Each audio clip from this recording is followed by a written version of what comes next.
Bismillahirrahmanirrahim. Assalamualaikum warahmatullahi wabarakatuh.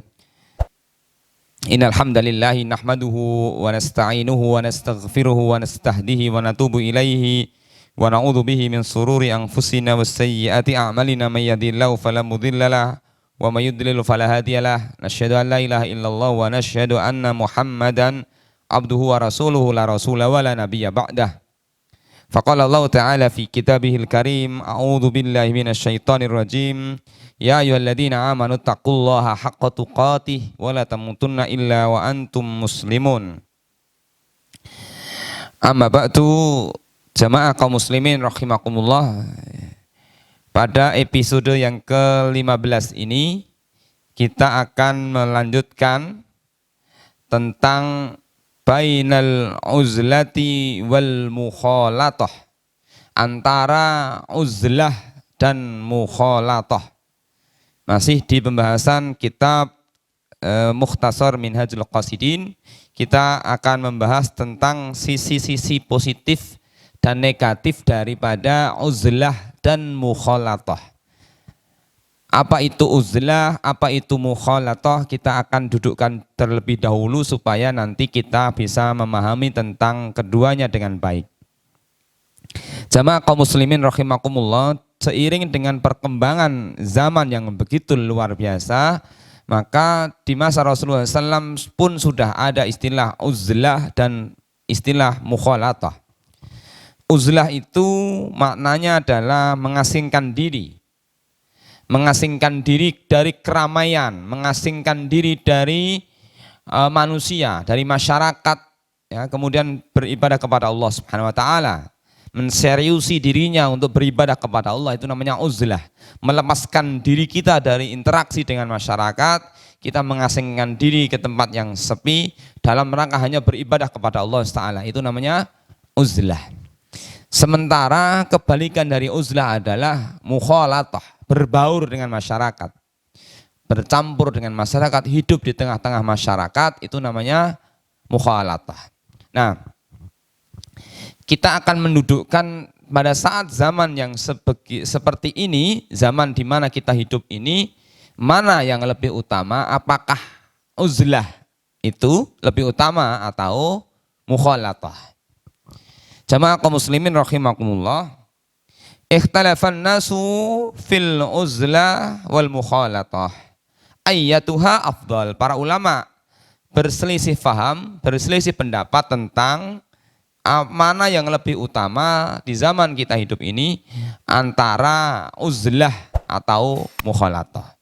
Apakah lebih utama uzlah atau lebih utama mukhalatah? Maka kita akan melihat beberapa dalil yang dijadikan dasar oleh para ulama. Akan tetapi kita sebutkan dulu kelompok-kelompok para ulama-ulama yang berpendapat tentang uzlah atau mukhalatah itu. Wa mimman dhahaba ila ikhtiyaril uzlah, di antara ulama-ulama yang berpendapat tentang bahwa uzlah lebih utama daripada mukhalatah adalah Sufyan ats-Tsauri, ya, wa Ibrahim ibnu Adham, wa Dawud at-Ta'i, wal Fudail ibnu Iyad, wa Bishr al-Hafi, dan yang lain. Ini diantara deretan para ulama yang menyatakan bahwa uzlah lebih utama. Sementara sebagian yang lain, wa mimman dhahaba ila istihbabil mukhalatah, sementara ada sebagian ulama yang lebih cenderung untuk berbaur dengan masyarakat, itu lebih utama. Maka diantaranya adalah Sa'id ibnul Musayyib, yang disebut oleh para ulama dengan orang yang berhasil selama 20 tahun atau lebih, itu dia berhasil berada di shaf pertama, tidak pernah terlambat sholat jamaah. Wa Syuraih al-Qadhi, Imam Asy-Sya'bi, Ibnul Mubarak, dan yang lainnya. Masing-masing di antara ulama-ulama ini mempunyai hujjah, ya, hujjah di antara mereka punya hujjah, punya dalil-dalil yang kuat yang menyebabkan mereka berpendapat seperti itu. Nanti setelah kita sampaikan beberapa dalil di antara mereka, mana yang menunjukkan tentang keutamaan uzlah, dalil-dalil mana yang menunjukkan tentang keutamaan mukhalatah, Nanti kita akan lihat bagaimana pendapat yang kuat di antaranya. Jamaah kaum muslimin rahimakumullah, di antara dalil-dalil yang menganjurkan kepada kita untuk uzlah lebih utama itu sebagaimana yang diriwayatkan oleh Imam Al-Bukhari dan Imam Muslim, bahwa suatu hari Rasulullah SAW ditanya, "Qila ya Rasulullah, wahai Rasulullah, ayyun nasi khair, siapa orang yang baik itu?" Maka Rasulullah SAW mengatakan, "Rajulun yujahidu binafsihi wa malihi wa rajulun fi syi'bin minasyi'abi ya'budu rabbahu wa yada'un nasa min syarrihi." Rawahu muttafaq alaih. Ya Rasulullah, siapa orang yang baik itu? Maka beliau mengatakan, seorang laki-laki, seseorang yang berjihad dengan dirinya dan hartanya, dan orang yang orang yang tinggal di lembah minasyi'abi, dari sekian banyak lembah itu, ya, menyendiri di lembah itu, ya'budu rabbahu, dia beribadah kepada Allah Ta'ala, wa yada'un nasa, dan meninggalkan manusia atas keburukan-burukannya. Jadi dia menyendiri, mengasingkan diri di satu lembah dalam rangka untuk beribadah kepada Allah Ta'ala. Dia tinggalkan masyarakat yang kerusakan, atas kerusakan itu dia tinggalkan semuanya. Ini yang pertama. Kemudian hadis Uqbah bin Amir, qala qultu ya Rasulullah, Uqbah bin Amir pernah bertanya kepada Rasulullah sallallahu alaihi wasallam, man najahtu, apa yang namanya kebaikan itu, kesuksesan itu, keselamatan itu. Maka Rasulullah SAW mengatakan, yang namanya orang yang selamat, namanya yang keselamatan itu adalah qala amlik alaika lisanak, jagalah oleh kamu lisanmu ini. Ya, lisan ini berbahaya. Ya, amlik alaika lisanak. Kemudian wal yasaka baituka, tetaplah ada di rumahmu. Wabki ala khati'atika, dan nangislah atas semua kesalahan-kesalahanmu. Berarti di sini Rasulullah SAW mengajarkan kepada kita supaya kita menjaga lisan kita, supaya kita tetap di rumah, tidak bercampur dengan manusia, dan yang ketiga supaya kita menangisi atas kesalahan-kesalahan kita. Kemudian jamaah rahimakumullah, yang selanjutnya adalah Umar ibn Khattab mengatakan, khudhu bi khaddikum minal uzlah, ambillah bagian kalian dari uzlah. Maka Umar memerintahkan kepada kita supaya kita mengambil bagian dari hidup kita itu dengan cara uzlah, menyendiri. Kemudian yang kedua adalah dalil-dalil yang menganjurkan sebaliknya. Kalau tadi menganjurkan kepada uzlah, itu lebih baik. Kemudian dalil-dalil yang menganjurkan kita untuk berbaur dengan masyarakat, tidak menjauhi masyarakat, tidak meninggalkan masyarakat, tetapi berbaur dengan masyarakat. Dalilnya cukup banyak, ya. Di antaranya adalah Rasulullah SAW bersabda, al-mu'minul ladzi yukhalitun nasa wa yasbiru ala adahum khairum minal ladzi la yukhalituhum wala yasbiru ala adahum. Rawahu At-Tirmidzi, ya, disahihkan oleh para ulama ahli hadis, derajatnya sahih. Orang mukmin yang bercampur, yang berbaur dengan manusia dan bersabar atas keburukan-keburukan mereka, maka orang ini lebih baik daripada orang yang tidak berbaur dengan mereka dan tidak bersabar atas keburukan-keburukan mereka. Kemudian Allah SWT juga menyebutkan di dalam banyak ayatnya tentang perintah kepada kita untuk berbaur dengan manusia. Misalnya ada di dalam surah Al-Maidah ayat 2, Allah SWT memerintahkan kepada kita, wa ta'awanu 'alal birri wat taqwa wa la ta'awanu 'alal ismi wal 'udwan. Dan saling tolong-menolonglah kalian kepada kebaikan. Ta'awanu 'alal birri wat taqwa. Ta'awun, saling menolong ini berarti kita harus berbaur, tidak mungkin kita hidup sendiri. Wa la ta'awanu 'alal ismi wal 'udwan.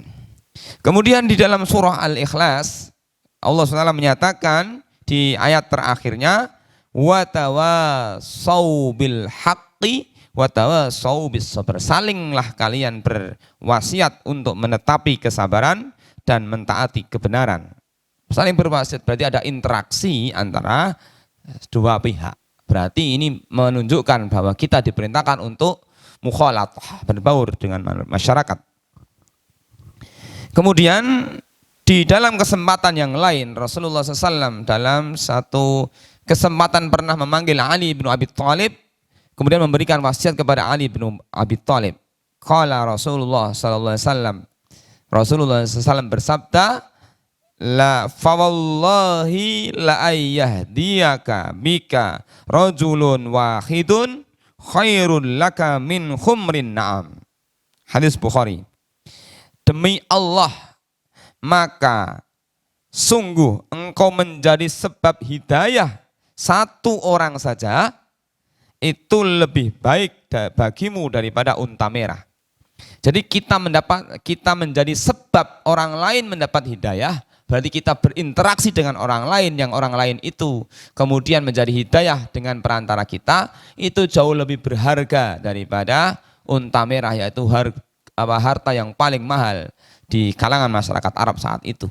Berarti ini menjadi satu motivasi tersendiri bagi kita untuk al-mukhalatatu ma'an nas.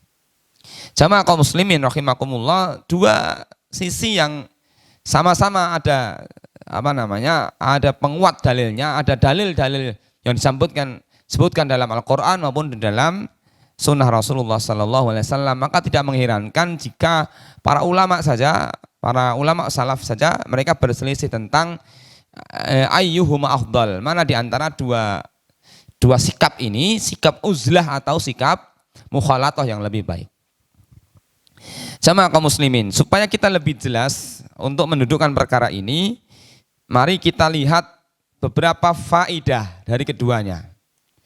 Ya, ternyata uzlah punya faidah yang sekian banyak dan mukhalatah juga punya faidah yang sekian banyak. Di antara faidah yang pertama, ketika seseorang itu memilih untuk uzlah adalah al-faidah al-ula al-faraghu lil ibadah. Orang itu kalau uzlah dia lebih konsentrasi, lebih tenang ketika dia melaksanakan ibadah kepada Allah Subhanahu wa taala. Ya, lebih tenang, lebih konsen. Karena ibadah itu butuh ketenangan gitu. Yang kedua, bahwa al-faidah tsani atakhallus bil uzlah anil ma'asi. Orang yang uzlah itu akan terjauhkan dari maksiat-maksiat yang mungkin ada di sekitar masyarakat itu, sehingga dia terbebaskan dari perbuatan-perbuatan maksiat itu. Yang ketiga adalah ar-riya, dia akan terbebas dari sifat riya, karena kalau orang sendiri tidak mungkin dia akan riya, kan begitu. Yang keempat adalah orang yang uzlah akan terbebaskan dari tabiat buruk. Saya gambarkan seperti ini, misalkan ada orang berbaur dengan manusia, mau tidak mau dia akan terkena perintah untuk nahi mungkar. Ya, nahi mungkar. Kalau pada saat itu dia lihat dan dia tidak bisa nahi mungkar, maka dia akan berdosa. Maka kadang-kadang dalam kasus tertentu seseorang melihat karena dia terlalu sering melihat kemungkaran, maka dianggap biasa. Mungkin kita bisa mengilustrasikan ketika hari ini ada orang yang tidak melaksanakan siam pada saat bulan Ramadan, dia siang hari dia tidak berpuasa. Dalam batin kita mungkin kita akan mengatakan orang itu berdosa besar. Bahkan kita akan mengatakan orang itu kafir karena dia telah meninggalkan perintah yang wajib, salah satu di antara rukun Islam. Tetapi ternyata respon itu tidak sebagaimana ketika kita melihat tetangga kita dulu ketika dia di luar Ramadan dia tidak sholat. Kita mungkin akan lebih merasa ringan. Nah, jamaah kaum muslimin rahimakumullah. Yang berikutnya adalah faidah daripada mukhalatah. Apa sesungguhnya keuntungan, ya, keuntungan daripada berbaur dengan manusia itu. Yang pertama adalah tentang keutamaan dari al-mukhalatah itu. Ketika kita berbaur dengan manusia, maka ada faidah di situ. Apa faidahnya? At-ta'allumu wa ta'lim. Ketika kita berbaur dengan manusia, maka akan muncul maslahah. Apa itu? Ada muncul ta'allum wa ta'lim. Kita bisa belajar dan mengajarkan ilmu kepada manusia. Tapi kalau kita tidak berbaur dengan mereka, bagaimana kita akan mengajarkan ilmu ini kepada urusan din ini kepada manusia? Sehingga ada di sana faktor ta'limu, at-ta'allum wa ta'lim. Yang berikutnya adalah faidah as-saniyah hiya an-naf'u wal intifa'.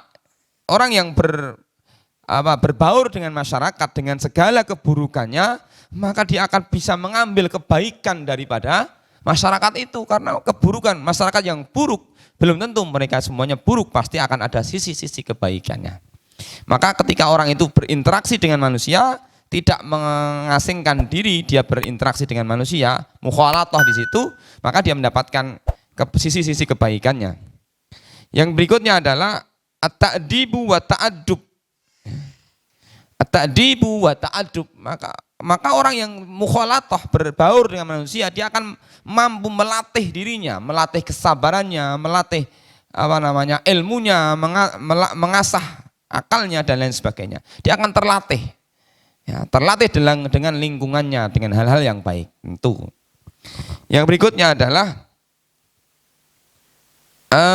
faidah, di antara faidah al-mukhalatah berbaur dengan manusia adalah al-isti'nas wal inas, ya. Seseorang menjadi tenang, seseorang menjadi tentram ketika dia mendapati satu keadaan di mana masyarakat itu, misalnya dia beribadah, melihat masyarakat banyak yang beribadah, maka hatinya akan terasa tenang. Ya. Beda ketika seseorang itu hanya sendirian terus kurang termotivasi. Bisa jadi kita akan sangat termotivasi ketika kita melaksanakan sholat berjamaah. Ya, misalnya ketika lihat sholat jamaah, begitu banyak orang datang ke masjid, dia melaksanakan sholat jamaah itu, maka kita akan termotivasi. Karena akan ada pembandingnya. Tapi kalau uzlah sendiri, tidak ada pembandingnya. Apakah ibadah kita ini sudah ngebut atau semangat atau tidak, itu kan tidak ada pembandingnya. Tetapi ketika kita bisa berinteraksi dengan manusia, ketika kita bisa bersilaturahmi, ziarah kepada saudara, teman yang punya kemampuan ibadah lebih tinggi daripada kita, maka kita akan termotivasi dengan luar biasa. Ini